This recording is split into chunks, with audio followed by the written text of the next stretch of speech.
Hello everyone. Today we are going to have a look at the important features of Indian Constitution. So the first one is it is a written constitution. So Constitution of India is comprehensive, detailed and elaborative and is among the lengthiest constitutions in the world. So this is an important point. It is among the lengthiest constitutions in the world because it is very comprehensive. There is detailed account about everything and in an elaborative manner. So that makes it the bulkiest or the lengthiest constitution in the world. It has now more than 470 articles. It started with around 395 articles, but now it has more than 470 articles. Now it has 12 schedules. Earlier there were 8 schedules. Now we have 12 schedules and 5 appendices in it. So our written constitution is among the lengthiest constitutions in the world. So this is the first important feature of Indian constitution. The second one is the parliamentary form of government. So we have bicameralism, bicameral legislature. That is, we have two houses of the parliament. That is the lower house Lok Sabha or the upper house Rajya Sabha. So we have two houses that refers to bicameral nature of Indian legislature. There is accountability of the council of ministers. मतलब जो council of ministers हैं वो अपने decisions के लिए दे are accountable, उसके लिए responsible हैं, उसका उनको जवाब देना पड़ेगा. So this makes the executive accountable to the legislature. So accountability is an important feature. Then we have nominal and real head. So in India, nominal head is the President of India and real head is the Prime Minister of India. Another feature is that we have majority party rule in India. So the party that wins the majority of the votes or seats in the parliament elections, that party comes to the power. So the party that wins majority of the seat comes to the power. So that is the majority party rule. We have ministers and cabinet, and we have also provisions for dissolution of the house. So all these features are the features of parliamentary form of Indian government. Then the third one is federalism. So federalism is an important feature as there is separation of powers. So in a unitary system there is concentration of power in some centralized authority. For example, union government जो है उसके पास ही सारी power होगी in a unitary form of government. For example, in some dictatorship or monarchies जो power है वो एक ही पर्सन में या एक ही स्मॉल फ्रैक्शन ऑफ पीपल उनके पास ही कंसंट्रेटेड पावर होती है. But in federalism there is separation of powers. Centre के पास अपनी पावर्स हैं, स्टेट्स के पास अपनी पावर्स हैं, और इंडिया में even we have the third tier of local self governments, तो उनके पास अपनी पावर है. So there is separation of power. Then there is supremacy of constitution. Although there is separation of power, सभी के पास अपनी अपनी अलग powers हैं, but it is the constitution which is supreme. The constitution is supreme. Then we have bicameralism, that is we have two houses of the parliament, and then we have local self governments, that is the rural and urban local self governments.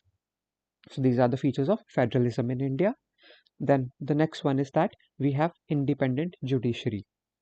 So that judiciary acts as the guardian of our constitution and the rights of the citizens. तो judiciary जो है वो citizen के fundamental rights की guardian है, protector है. There are provision of judicial review. मतलब जो लॉस लेजिस्लेचर ने पास किए हैं तो जुडिशरी के पास पावर है कि वो उन लॉस को चेक कर सकता है कि whether they are violating the fundamental rights of the citizens और नॉट. और अगर वो उन फंडामेंटल राइट्स को वायलेट कर रहे हैं तो supreme court can struck down those features. So that is the provision of judicial review. Then is ensuring constitutionalism.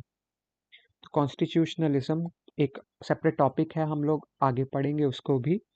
तो कॉन्स्टिट्यूशनलिज्म बेसिकली क्या है कि the spirit of the constitution, जो उसकी वैल्यूज हैं, आइडियोलॉजीज हैं, वो they are implemented both in letter and spirit, मतलब सिर्फ लिखने में ही नहीं है, वो कॉन्स्टिट्यूशन में ही नहीं है, वो रियलिटी में भी होनी चाहिए.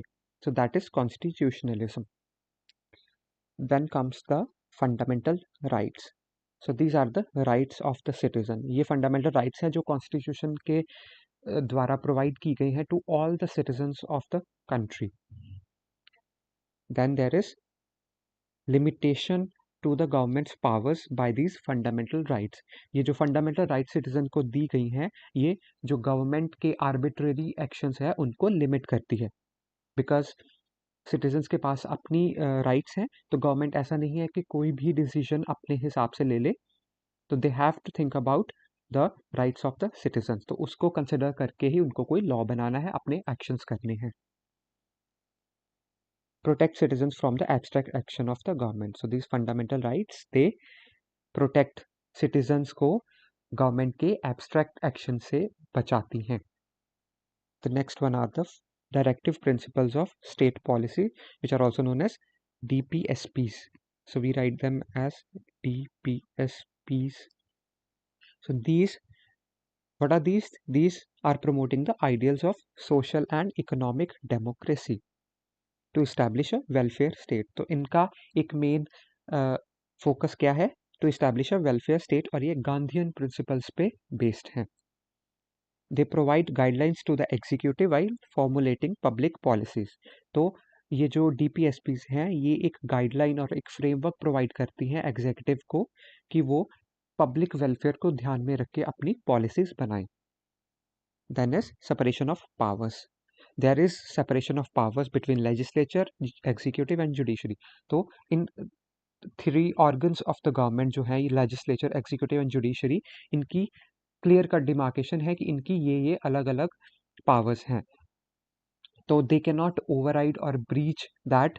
Sometimes they do, but इनके लिए भी काउंटर चेक्स हैं, बैलेंसेस हैं और चेक्स हैं जो इनको एक दूसरे पे नज़र रखने का मौका देते हैं, जिससे कि किसी की भी पावर में सुप्रीमेसी नहीं आती. ऐसा नहीं है कि कोई एक ऑर्गन ऑफ द गवर्नमेंट दूसरे पे भारी पड़ रहा है. वो अपने अपने डोमेन में सुप्रीम है, बट सबसे ज़्यादा सुप्रीम जो है वो कॉन्स्टिट्यूशन ही है. और कॉन्स्टिट्यूशन से ये तीनों अपनी पावर डिराइव करते हैं, और कॉन्स्टिट्यूशन में इनकी पावर जो है वो सेपरेट सेपरेट लिखी गई हैं. So there is separation of powers in India. Now, the next one is there is rule of law. That is, law is supreme and all are equal before the law. तो India में there is supremacy of the law. Constitution supreme है, sovereign है, जिसमें सारे laws लिखे हैं, and वो laws सबसे ऊपर हैं, सुप्रीम है, उनसे ऊपर कोई नहीं है, and all are equal before these laws. Then we come to the secularism. It means that no particular religion is the official religion of Indian state. The state recognizes, respects and treats all the religions equally. मतलब India का कोई भी official religion नहीं है. India में अलग अलग religions जो हैं उनको स्टेट जो है वो रिकॉग्नाइज करती है, रिस्पेक्ट देती है और उन सभी को इक्वली ट्रीट करती है. That is the concept of secularism in India. Then is multi sourced. That means that जो कॉन्स्टिट्यूशन है हमारा, उसके जो प्रोविजंस हैं वो मल्टीपल सोर्सेज से लिए गए हैं. Indian constitution has adopted the best provisions from among the other constitutions of the world. So more than 60 countries के कॉन्स्टिट्यूशंस को हमारे कॉन्स्टिट्यूशनल फोर फादर्स ने एनालाइज किया, और उनके जो बेस्ट फीचर्स थे they were incorporated into the Indian constitution. तो it was a multi sourced document. Then there is blend of rigidity and flexibility.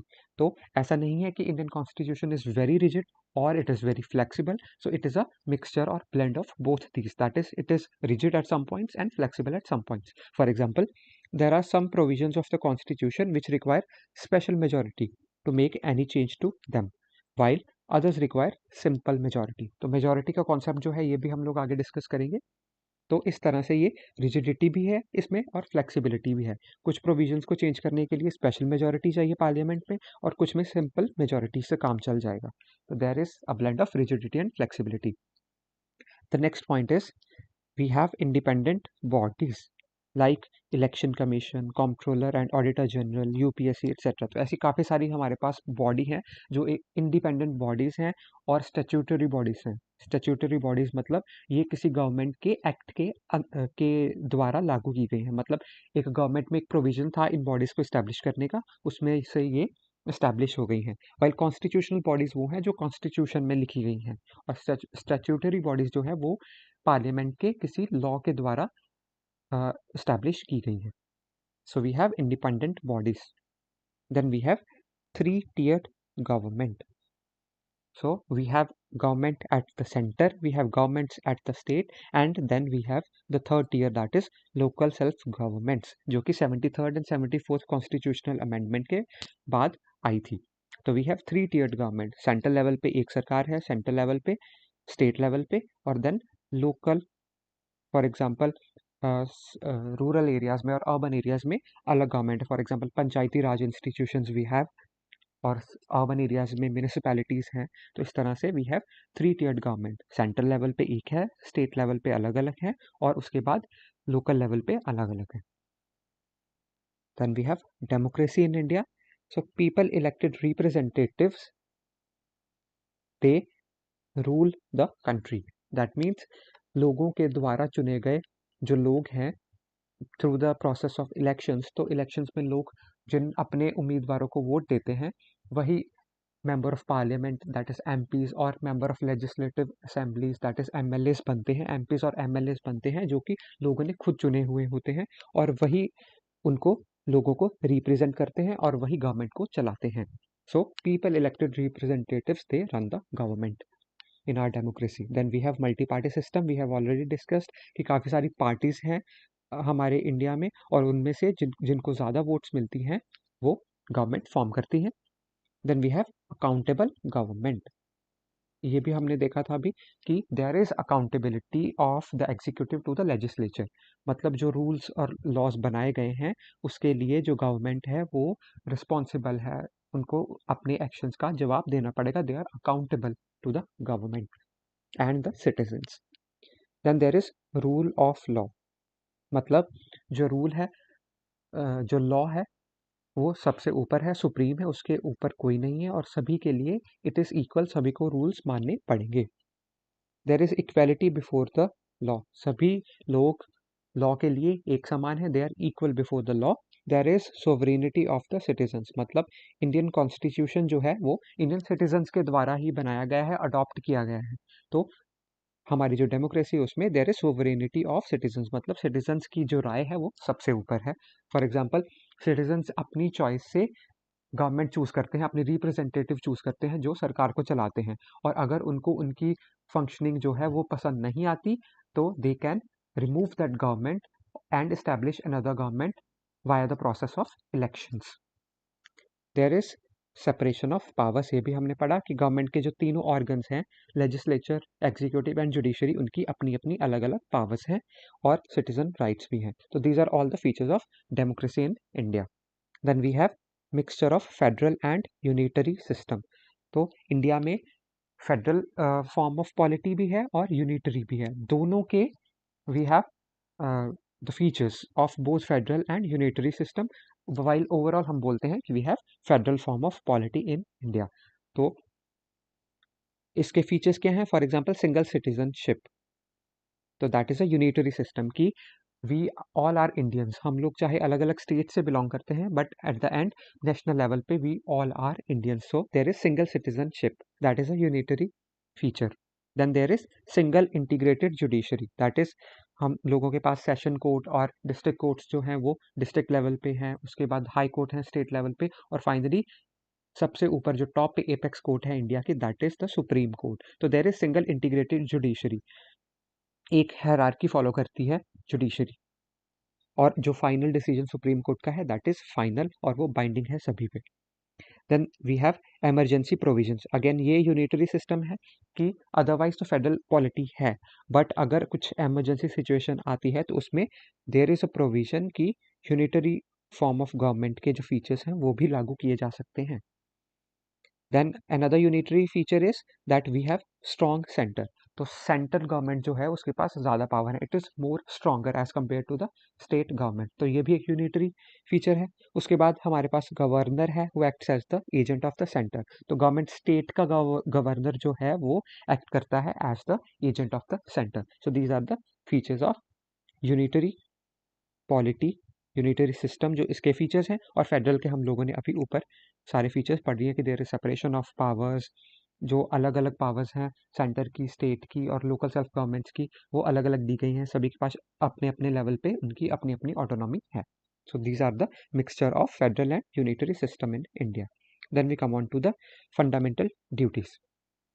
Fundamental rights तो हैं, सिटीजन्स को दी गई हैं उनको प्रोटेक्ट करने के लिए, साथ साथ में सिटीजन्स की कुछ ड्यूटीज़ भी हैं, fundamental duties which they have to follow. और ये फंडामेंटल ड्यूटीज़ कॉन्स्टिट्यूशन में ऐड की गई थी। सो दीज कॉन्स्टिट्यूशन में जो ये ड्यूटीज़ दी गई हैं, they define the duties of the citizens.